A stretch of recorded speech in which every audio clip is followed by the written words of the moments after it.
Over the years, I'd heard the stories.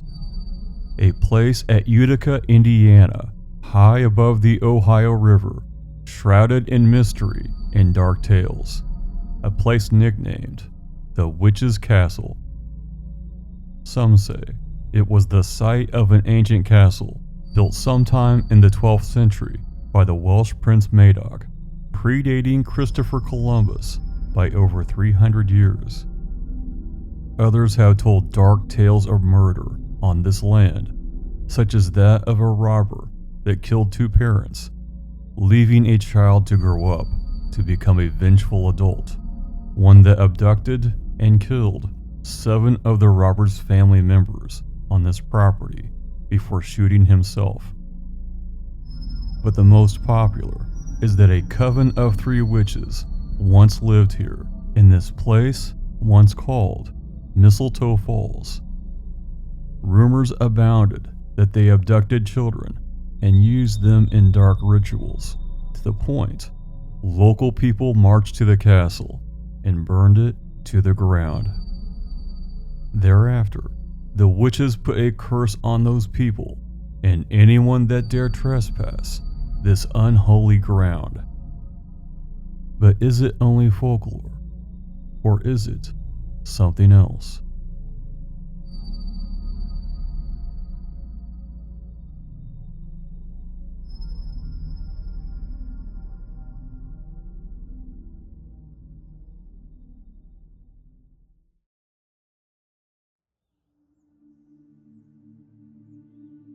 A low wall of limestone faces the road.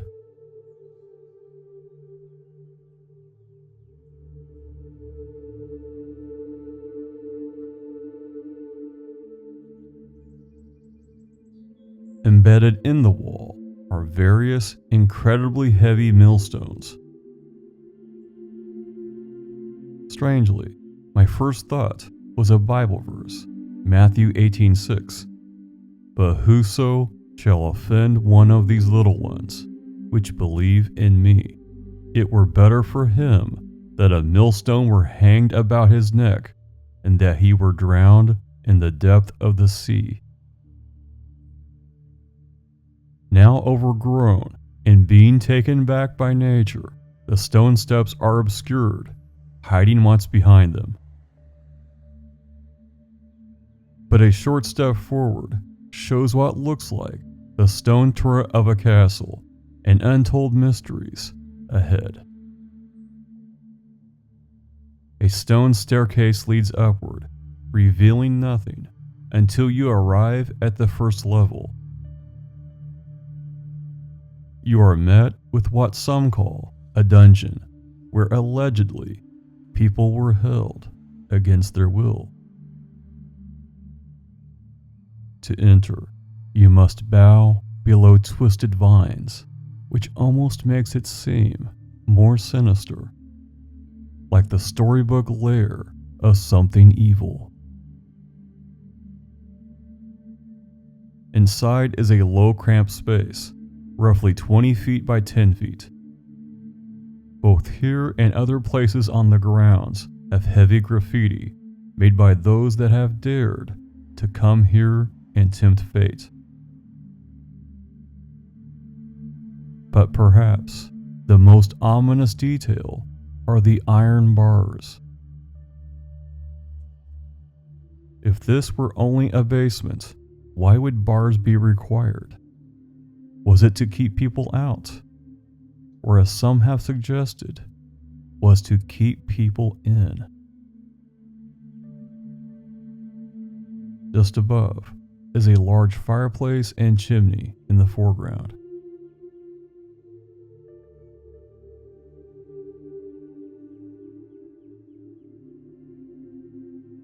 Was this where witches concocted potions for their dark magic? Looking down, you can see entry to the cellar just below. And on the floor, black and white tiles that tell nothing of the things that happened here. Only the imagination can conjure what really happened in darkness. All that remains are ruins and untold secrets.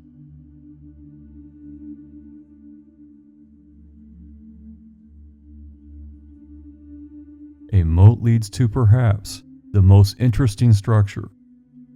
It's a place where some say witches performed unholy rituals. Due to the extreme overgrowth, the waterfall is the easiest way up.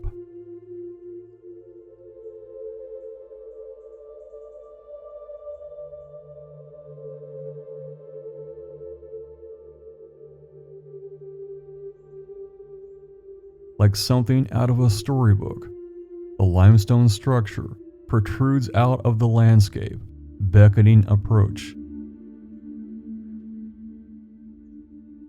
What lies beyond the entryway draws you in like a moth to a flame.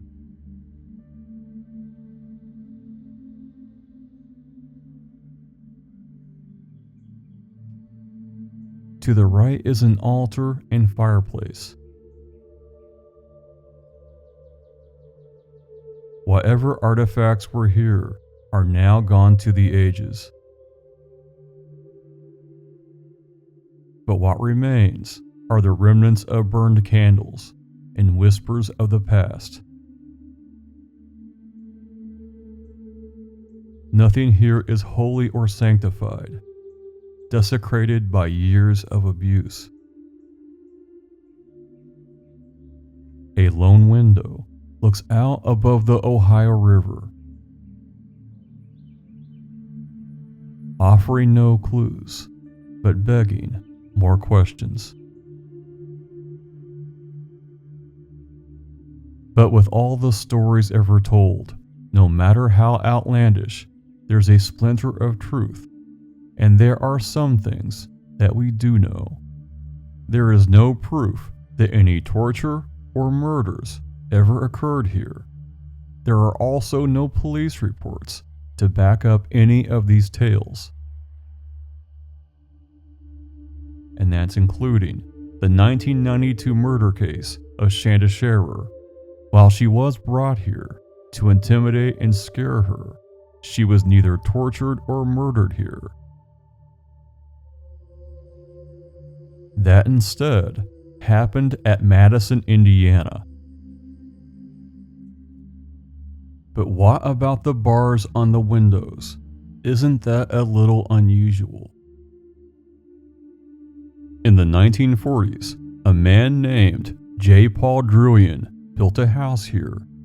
The porch overlooked a crawl space, and you can see it here.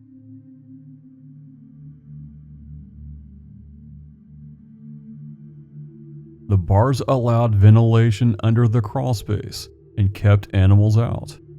Paul built the home for his wife, as they were separated for a time. He thought that this limestone house, overlooking the river, would win her back. He also built her a chapel on the hill where she could go to pray anytime she wanted. It even had a cozy fireplace for the winter that looked like the front of a tugboat. Paul's father was a minister, and he blessed the chapel. If anything, back then, this was a consecrated, holy place. Paul also installed stained glass, making it a beautiful place to worship. He included many thoughtful and loving touches to impress his wife. Paul also imported all the millstones from France.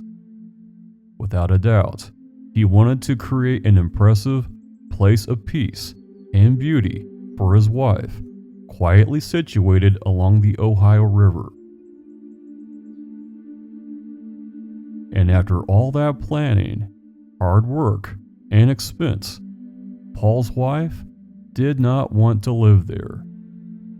The property was sold to Joseph Biaggi, and later, his stepson set it on fire. The castle's downfall was not the work of angry townspeople trying to drive out a coven of witches. As far as paranormal happenings on this historic hill, Darlene Roach owned the property from 1985 to 1993. She never experienced anything unusual. However, other people have came here, including paranormal investigators, spiritual sensitives, and thrill seekers, and some of them say there is something about this place. In 1993, Darlene Roach sold the property to the Collins Company, based in South Carolina. In 2005, it was transferred to Collins Properties and is currently on the market. For the right money, you can buy it today. In southern Indiana, we have a sincere appreciation for history and stories that captivate the imagination. Without a doubt, both make all of our lives just a little bit richer. And the journey, a tale worth repeating.